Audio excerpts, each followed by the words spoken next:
Baik, kita mulai kuliah kita atau pelajaran kita dengan pelajaran sosiologi. Nah, eh, sosiologi pertama kali ditemukan oleh ahli filsafat, ya.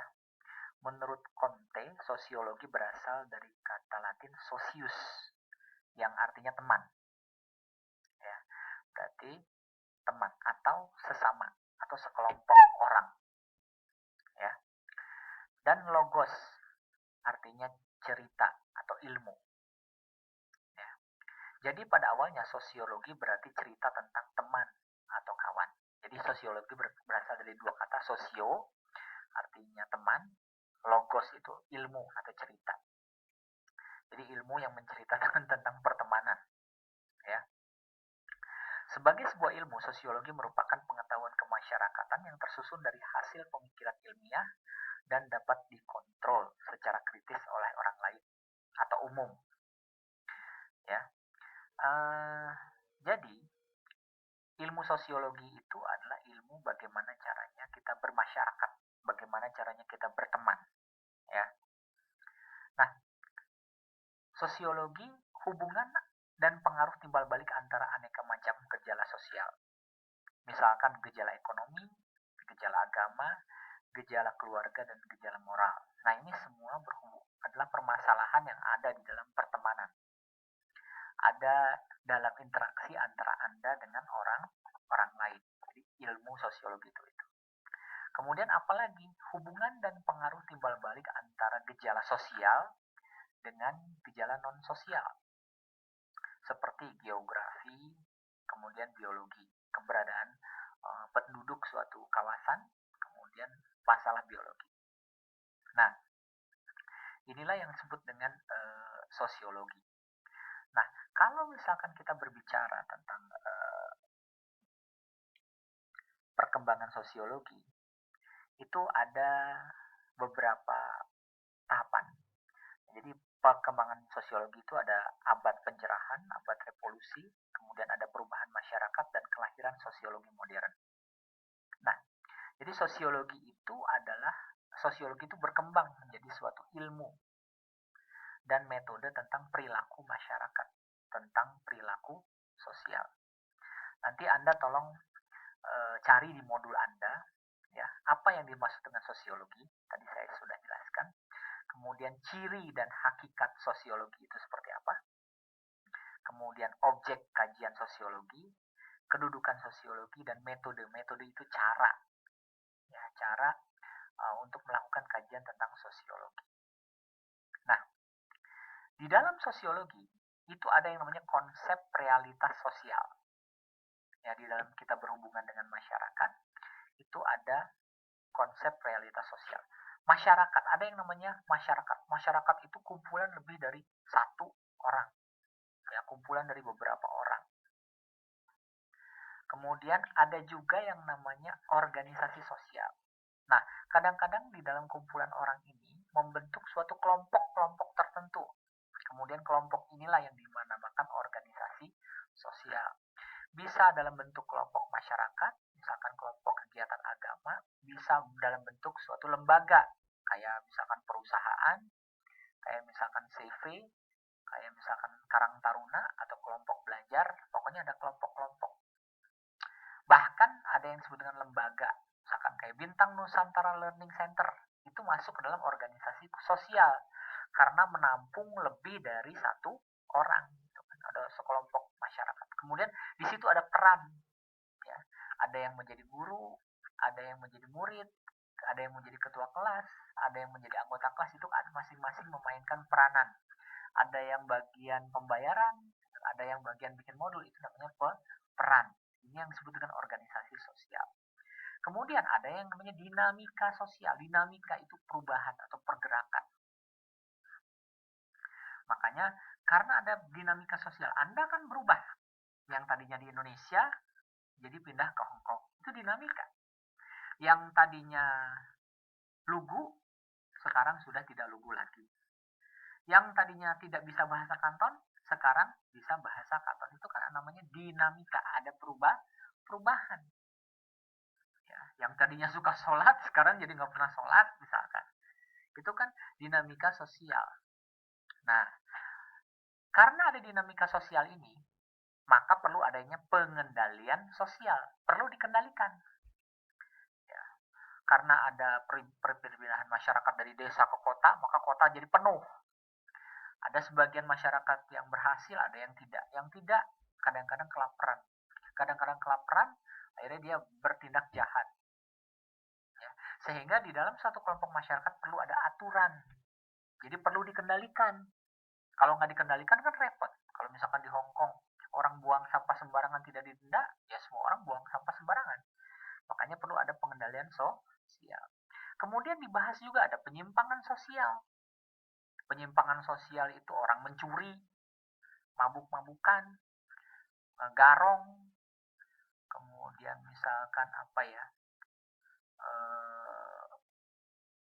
suka sama sejenis, misalkan laki-laki dengan laki-laki, perempuan dengan perempuan, itu penyimpangan sosial namanya.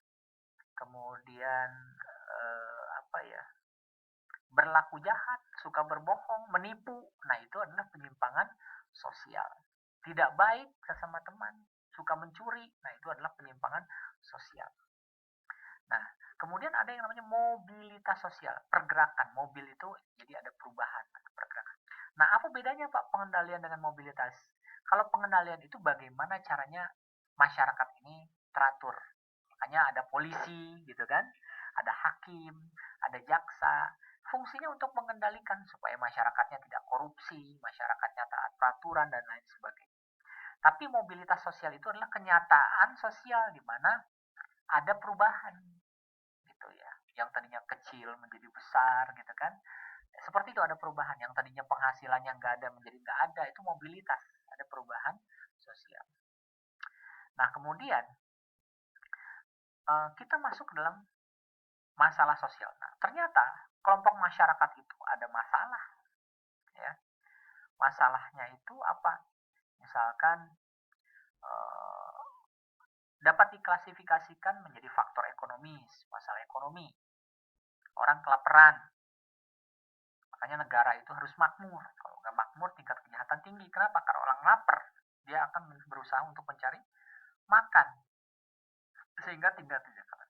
Ada faktor biologis, ya, masalah kebutuhan biologi. Itu ada masalah juga, ada pemerkosaan, ya, ada orang-orang yang suka dengan anak kecil, ada itu masalah biologi ya, ada orang yang suka sejenis, itu masalah. Kemudian faktor psikologi, stres, ya itu juga masalah. Kemudian faktor kebudayaan, ada budaya, ya seperti orang di Hong Kong, orang mau ciuman di tengah jalan juga nggak masalah. Lain ceritanya dengan Indonesia kan. Nah kalau di sini ada perbedaan budaya. Kalau di Hong Kong orang pakai baju ngablak juga minim juga nggak masalah. Lain dengan Indonesia, itu masalah kebudayaan. Nah kemudian ada kriteria sumber masalah, ada kriteria penetapan sosial, masalah nyata, perhatian masyarakat. Nah masalah sosial yang penting adalah berkenaan dengan kemiskinan. Nah itu berbahaya karena kemiskinan itu akan memacu disintegrasi bangsa. Ya. Masyarakat yang tadinya mengalami kemiskinan itu rentan terhadap masalah. Kemudian kejahatan, kemudian dengan berkenaan dengan perang, ya. Kemudian disorganisasi keluarga, perceraian, keluarga yang berantakan atau keluarga yang tidak terorganisir. Kemudian pelanggaran norma, suka menipu, suka mencuri, itu pelanggaran norma. Kelainan seksual, ya, suka sejenis, suka jajan gitu. Kalau laki-laki itu suka datang ke tempat-tempat prostitusi, termasuk para pelayannya juga di sana melayani laki-laki hidung belang, itu kan ada kelainan seksual juga. Kemudian masalah kependudukan, jumlah penduduk yang sangat padat, ya kayak Jakarta, di siang hari penduduknya bisa sampai berapa ya, Jakarta itu bisa 10 juta siang hari, kalau karena kan orang yang dari daerah datang itu padat sekali.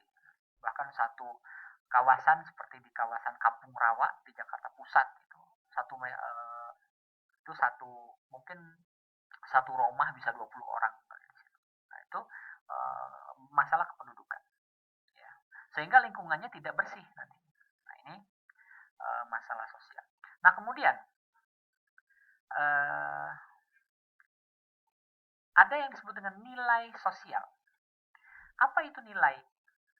Nilai adalah perasaan yang diinginkan atau tidak diinginkan mempengaruhi perilaku sosial orang yang memiliki nilai tersebut. Ya, jadi ada perasaan yang diinginkan atau tidak diinginkan. Anda menilai seseorang kan ada suka, ada tidak suka ya. Ada masyarakat yang mau menerima kondisi seperti itu, ada masyarakat yang tidak mau menerima. Itu nilai sosial. Makanya di dalam menurut Klukun, nilai budaya secara kebudayaan mencakup nilai hakikat hidup, nilai hakikat karya manusia. Bagaimana mereka menilai karya manusia. Nilai hakikat kedudukan manusia dalam ruang dan waktu. Di dalam suatu ruang dan waktu ada kedudukannya seperti apa. Nilai hakikat hubungan manusia dengan alam, nilai hakikat hubungan manusia dengan sesamanya. Nah, itu nilai. Nah, apa perannya nilai? Yang pertama, menentukan harga kelas sosial seseorang dalam struktur stratifikasi sosial. Kalau di India, itu masyarakat ada namanya kasta. Ada kasta Waisa, ada kasta Sudra, ada kasta Brahmana, gitu kan. Kalau di Indonesia sih nggak ada. Cuman kadang-kadang di Indonesia ini dulu suka ada kelas-kelas juga kan. Ada orang miskin, ada orang biasa, ada orang kaya, gitu ya. Ada orang super kaya, gitu kan. Nah, itu struktur stratifikasi, ada strata. Ya. Anda juga kan lagi memperbaiki strata kan, makanya ada lulusan SD, ada lulusan SMP, ada lulusan SMA, naik stratanya. Ada lulusan perguruan tinggi S1, strata 1, ya ada lulusan S2, strata 2, yang paling tinggi S3, strata 2. Nah, itu struktur stratifikasi sosial. Jadi ada struktur. Nah, kemudian lagi Nah, ini strata. Kemudian mengarahkan masyarakat untuk berpikir dan bertingkah laku sesuai dengan nilai-nilai yang ada di dalam masyarakat. Memotivasi atau memberi semangat pada manusia untuk mewujudkan dirinya dalam perilaku yang sesuai dengan diharapkan oleh peran-perannya dalam mencapai tujuan. Nah, ini nilai masyarakat. Ada orang-orang yang kerjanya untuk memotivasi, memberikan semangat kepada yang lain. Nah, nilai juga bisa memberikan semangat. Kenapa Anda ingin sekolah? Anda sekolah karena ingin memperbaiki strata kan? Ingin memperbaiki status. Ya, yang barangkali hanya lulusan SMA nanti gajinya sekian, naik pada saat lulusan perguruan tinggi gajinya itu memperbaiki strata. Jadi nilai itu bisa memotivasi orang. Kemudian alat solidaritas. Ya, alat solidaritas dan alat pengawas.